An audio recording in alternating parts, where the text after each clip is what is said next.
अर्को कविता स्वीकार्नुहोस्। चोखे लाग्यो कि क्या हो शीर्षकमा। भुँडी ढाडियो उकुस मुकुस भो, भुँडी ढाडियो उकुस मुकुस भो, भुँडीभित्र आँधी हुरी चल्दैछ, वायुले भित्ता ठेल्दैछ, खाने बेला छोछो त गरेकै हो, तलबाट छिर्नै लाग्यो, माथिबाट गिर्नै लाग्यो, म भुँडीको लालची भुँडी बजाइयो, होइन चोखे लाग्यो कि क्या हो चक्छ उखु र म। बाजे भन्नुहुन्थ्यो उखुमा रस हुन्छ, बाजे भन्नुहुन्थ्यो उखुमा रस हुन्छ, बोजू भन्नुहुन्थ्यो रसको सक्खर बन्छ, बा भन्नुहुन्थ्यो त्यसको चिनी बन्छ, आमा भन्नुहुन्थ्यो त्यो गुलियो हुन्छ। हामी जेरी र रसभरी सम्झेर घुटुक्क थुक निलेर कथामै ओघाउँथ्यौँ। मलाई थाहा थिएन उखुमा आँसु हुन्छ भनेर, मलाई थाहा थिएन उखुमा आँसु हुन्छ भनेर, छोराको सपना अनि छोरीको जीवन एउटा उदाङ्गो कथा हुन्छ भनेर। सुक्यो उखु समातेको पाखुरी आँसु भएर डुब्यो, यसपालिको फगुवा रङ खेल्दैन रसुवा, यसपालिको फगुवा रङ खेल्दैन रमुवा, ससुरालको सपना सपना मात्रै भो, आँगनमा कसरी निस्कने रतिया, मलाई थाहा थिएन उखुमा विष हुन्छ भनेर। गाउँमा बनढाडे पसेछ शीर्षकको। हाम्री बोजू दिनदिनै चल्ला गनेर डोकाले चल्ला छोप्दै भन्नुहुन्थ्यो, सखापै पार्यो अलक्षिणीले, गाउँमा बनढाडे पसेछ है। अनुरोध गर्दै म एउटा कविता यहाँहरूको समक्ष राख्छु र कविताको शीर्षक छ एक रात शब्दचित्रमा। रात छिपिँदैछ, चिसोभित्र बादलको बर्को उडेर ताराहरू गुटुमुटु परेर निदाइरहेका होलान्, तर निन्द्रा कोसौँ टाढा छ, सपनाको त के कुरा गर्नु र, विपनाकै बिजोग छ।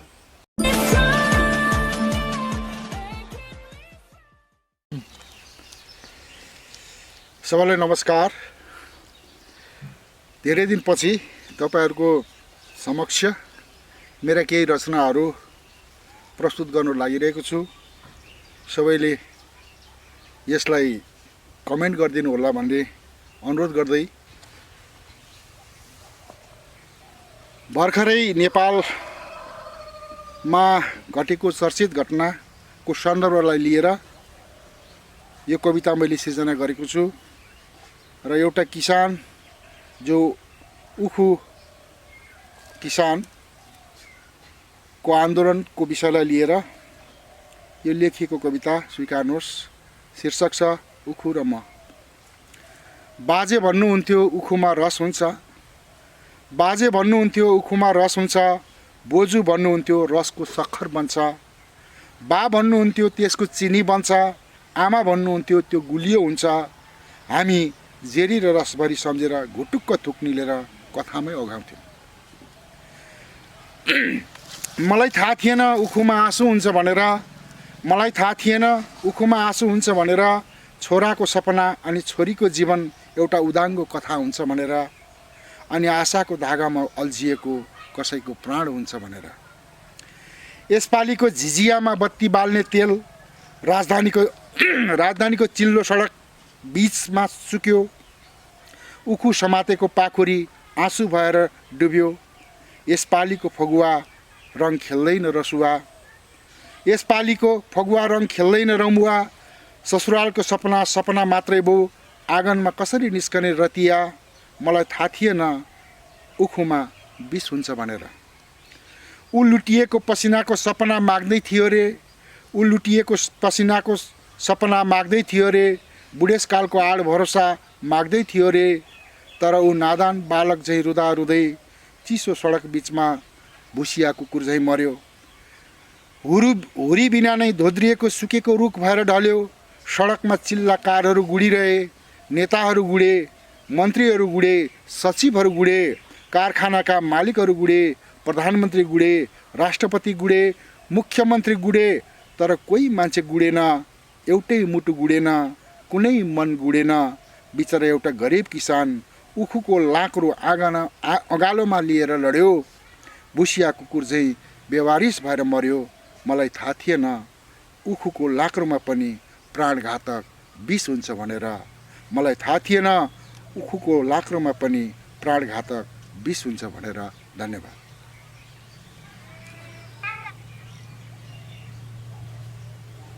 अर्को कविता स्वीकार्नुहोस्।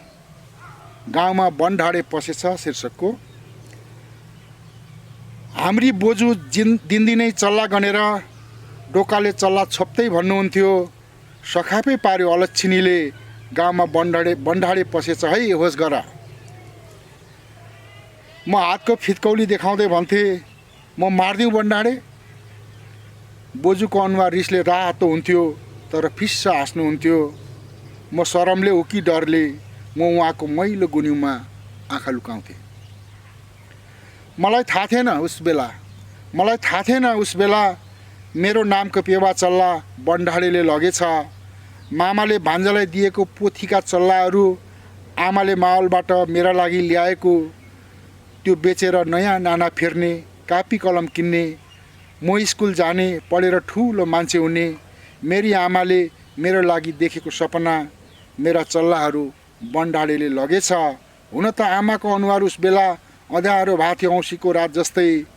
अझै मेरो कानमा बोजूको स्वर गुन्जिन्छ, सखापै पार्यो अलक्षिणीले, गाउँमा बनढाडे पसेछ है होस गर। धन्यवाद।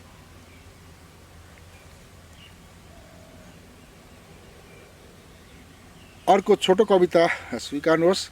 मलसापराहरू। बिचरा कमिलाहरू सेता फुल बोकेर कहिले यता सर्छन् कहिले उता सर्छन्। बिचरा कमिलाहरू सेता फुल बोकेर कहिले यता सर्छन् कहिले उता सर्छन्। भल कहिले उता बग्छ कहिले यता बग्छ। उभानको खोजीमा भौतारिँदै कति बाँच्छन् कति मर्छन्। बबुरा कमिलाहरू आहाराको भारी बोकेर कहिले माथि उक्लिन्छन् कहिले तल झर्छन्। आगो कहिले तल झोसिन्छ कहिले माथि दन्किन्छ।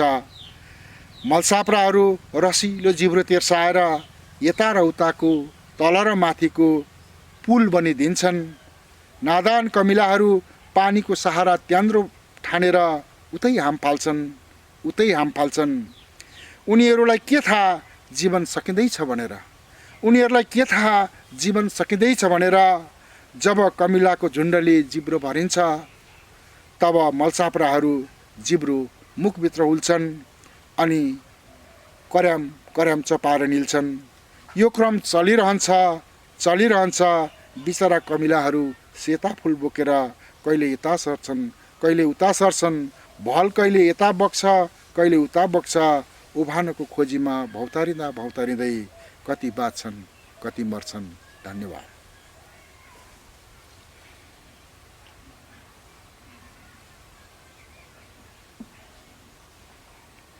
अब हालसालै लेखिएको देशको वर्तमान परिवेशलाई समेत इङ्गित गर्ने गरी लेख्न कोसिस गरेको एउटा छोटो कविता यहाँहरू समक्ष प्रस्तुत गर्न चाहन्छु। स्वीकार्नुहोस्। छिचिमिरा चिबेर मान्छे। घाम पश्चिमी क्षितिजमा लुक्दै थियो। आँगनमा अँध्यारो खस्दै थियो। मधुरा टुकीहरू जोरिँदै थिए। मेरो सानो भाइ आत्तिँदै आएर मलाई झसङ्ग पार्दै झकझकायो। हेरेँ आकाश डाक्ला झैँ केही उडिरहेका थिए। मधुरा टुकीका प्रकाश छोपिँदै थिए। मेरो मन आत्तियो। सोधेँ, आमा त्यो के हो? जवाफ आयो, छिचिमिरा। फेरि घाम पूर्वी क्षितिजमा खिस्सा हाँस्यो। आँगनमा चल्लाहरू खेल्दै थिए। टुकीहरू निभिसकेछन्। मेरो फुच्चे भाइ फेरि आत्तिँदै आयो। हेरेँ लामो पुच्छर भएका चिल्ला काला चराहरू बारीमा उडिरहेका थिए। भुइँभरि छिचिमिराका निर्जीव पखेटाहरू छरिएका थिए। पखेटाविहीन छिचिमिराहरू भाग्दै थिए। माटोका डल्लाका चेप हुँदी लुक्दै थिए। ती काला चराहरू खेदी खाँदै थिए। सोधेँ, आमा त्यो के हो? जवाफ पाएँ, चिबे हो चिबे। घाम छानामाथि रिसाएर रात आँखाले हेर्दै थियो। घाम छानामाथि रिसाएर रात आँखाले हेर्दै थियो। फुच्चिआएर मलाई कोट्यायो। हेरेँ, कान्लामुनि पहलेर दले लाप्पा खेल्दै थिए। कान्लामुनि पहलेर दले लाप्पा खेल्दै थिए। आमचकारी गाली र शराबको वर्षा हुँदै थियो। पहले गाउँको पहलमान, पहले गाउँको पहलमान, दले गाउँको दलबहादुर। मानसिंह दौडिँदै आयो। मानसिंह दौडिँदै आएर दुवैलाई चिउरा दिन थाल्यो। अचम्म, दुवै बालक झैँ रोन पो थाले। मानसिंह गाउँका सबैले मानेको सिंह, मानसिंह गाउँका सबैले मानेको सिंह। अलमल्ल परेर सोधेँ, आमा यो के हो? जवाफ पाएँ, चिबेको मासुसित तोङ्बा खाएर माथेका मान्छेहरू नि। छे छे छे छे छे। थ्याङ्क यू, धन्यवाद। र कविताको शीर्षक छ एक रात शब्दचित्रमा। रात छिपिँदैछ, चिसोभित्र बादलको बर्को उडेर ताराहरू गुटुमुटु परेर निदाइरहेका होलान्। तर निन्द्रा कोसौँ टाढा छ। सपनाको त के कुरा गर्नु र, विपनाकै बिजोग छ। दुखु अझै सुतेको छैन, दुखु अझै सुतेको छैन। ऊ रातमा सुत्दैन। सायद उसलाई रातसित दुखेसो छ, बरु दिनभरि सुतिदिन्छ। सायद उसलाई दिनसित विद्रोह छ। ऊ तामाङनीको भट्टीमा टिल्ल हुन्छ। उसकी श्रीमती रेसिका धुलो उड्ने गरी कराउँछे। आधा रातसम्म उनीहरूको पाँडे दोहोरी चलिरहन्छ। खै कतिखेर सुत्छन् उनीहरू, कसैलाई थाहा छैन, किनकि अरू निदाइसकेका हुन्छन्। अरू सपना देख्छन्, उनीहरू विपना भोग्छन्। यो अनन्त क्रम, दिनपछि रात, रातपछि दिन, खै कति बिते थाहा छैन। सहर सुते जस्तो गरेर रोइरहेको हो कि, सहर सुते जस्तो गरेर रोइरहेको हो कि, रुँदा रुँदै निदाएको हो। चकम्मन्नताभित्र छटपटाइरहेको बिरामी जस्तै। सडक बत्तीको उज्यालो छेकेर उभिएको खम्बा मुनिको साँगो रुँध्यारोमा गुडिल्किएका भुसिया कुकुरहरूको सपना। सायद सहरसित छैन। सहर सपना खोजिरहेको छ, तर निन्द्रा कोसौँ टाढा छ। सायद सहरको सपना बन्धक छ, सुन्दर सुनको गहना साउको सुन्दर बाकसमा थुनिए जस्तै। रात छिपिँदैछ, केही उल्काहरू भर्खरै खसे। रात छिपिँदैछ, केही उल्काहरू भर्खरै खसे। आँखामा चम्के पनि ती उज्यालो धरतीमा आएनन्। आँखामा चम्के पनि ती उज्यालो धरतीसम्म आएनन्। दुखु स्वास्नीलाई भन्दैछ, मलाई मारिदे रेसिका, म तेरो बोझ भएर बाँच्दिन। मलाई किन मार्दैनस्, मार, बिन्ती छ, मलाई मारिदे। तैपनि रात छिपिँदैछ, चिसोभित्र बादलको बर्को उडेर ताराहरू गुटुमुटु परेर निदाइरहेका छन्। तर निन्द्रा कोसौँ टाढा छ।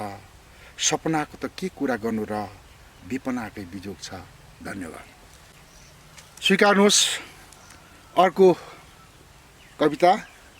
कविताको शीर्षक छ डाकाहरू। जब रात पर्थ्यो, नजानिदो सन्तासले गाउँलेहरूको मन काम्न थाल्थ्यो। सबैका कान चनाखा हुन्थे। कतिखेर मुकुण्डोधारी खुङ्खार डाकाहरू कालो रातमा हतियारको खनखनाहटसँगै आँगनमा आइपुग्ने हुन्। अनि सबैले बाँधेर लडाई, जीवनभरिको कमाई लुट्ने हुन्। बा आमालाई धारिलो छुरी गर्दनमा राखेर सुन चाँदी नगद निकाल भन्दा हुन्। मेरा आदर्श वीर मेरा बा खोरभित्रको बाघ जस्तै भएर सरदारको पाउ छोएर गिडगिडाउँदा हुन्। मेरी माया कि सागर मेरी प्यारी आमा खङ्रङ्ग सुकेर बगर हुँदी हुन्। हामी सास दबाएर टुलु टुलु हेरिरहेका हौँ। अनि डाकाहरूको विभत्स ताण्डव आरम्भ। डाकाहरू भए जति सिरिखुरी लुट्न थाल्लान्। एउटी कोमल युवतीलाई पाशविक सामूहिक बलात्कार गरे जस्तै अनि सबै ध्वस्त हुन्थ्यो। आगलागीले जलेर एउटा सुन्दर संसार क्षणभरमै जलेर खरानी भए जस्तै डाकाहरू लुटले सन्तुष्ट भएर गएपछि अनि चित्कार र रोदनले गाउँ उचालिन्थ्यो अनि गुहार गुहार ढाका आयो को गुन्जनले सारा गाउँ थर्कन्थ्यो। तर डाकाहरूको बन्दुकको आवाज कोसौँ टाढा विलिन भइसकेको हुन्थ्यो। अहिले सम्झँदा मात्रै पनि सिरिङ्ग भएर मेरो शरीरभरि काँडा उम्रने गर्छ। तर समयको लामो दरमियानपछि समयले रङ फेरिसकेछ। हिजो आज त्यसरी डाकाहरू आउँदैनन्। डाकाहरूको रूप परिवर्तन भइसकेको छ। अब त डाका शक्ति र सत्ता लुट्छन्, संविधान ऐन र कानुन लुट्छन्। निरीह जनता पर्सिएको बोका जस्तै भएर कसैले दिएको चामल चाट्छन्। डाकाहरू सुकिलो आसनमा बसेर लोकतान्त्रिक शासन गर्छन्। हिजो आज यस्तो दृश्य मुखदर्शक भएर टुलु हेरिरहनु पर्दा पेट हुडु लिएर आउँछ, वाकी छात आउँछ, वाल्ती बान्ता हुन्छ। थुक्क समय। धन्यवाद। अर्को कविता स्वीकार्नुहोस्। चोखे लाग्यो कि क्या हो शीर्षकमा। भुँडी ढाडियो उकुस मुकुस भो, भुँडी ढाडियो उकुस मुकुस भो, भुँडीभित्र आधी हुरी चल्दैछ। वायुले भित्ता खेल्दैछ। खाने बेला छोछो त गरेकै हो। तलबाट छिर्नै लाग्यो, माथिबाट गिर्नै लाग्यो। म भुँडीको लालची भुँडी बजाइयो होइन, चोखे लाग्यो कि क्या हो। खकारलाई डकारले जितेपछि, छाद र पात मिलेपछि, घिचेकाले थिचेपछि वरिपरिकाले नाक थुन्दैछन्, सास मारेर सुन्दैछन्। बिरालाले गुहु लुकाए जस्तै यो लुकाउन गाह्रो भयो। यो त निधारको पिलो जस्तै, झरीको हिलो जस्तै छुपाउन गाह्रो भयो। भेल हो बाँध फुट्न सक्छ, भेल हो बाँध फुट्न सक्छ। धेरै तन्किए धागो हो टुट्न सक्छ। हावाभरिको बेलुन हो कुनै पल फुट्न सक्छ। अगस्तीको मौजमस्ती थाम्न गाह्रो हो। पार्ने कि छाड्ने हो अब झुम्रो सुँगेर हुँदैन। मन सहाएर मन छुँदैन। अजीर्ण अब पित्त पानी छाड्नै पर्ला। लेउ बगुन्जेल छेर्नै पर्ला। होइन, चोखे लाग्यो कि क्या हो। धन्यवाद।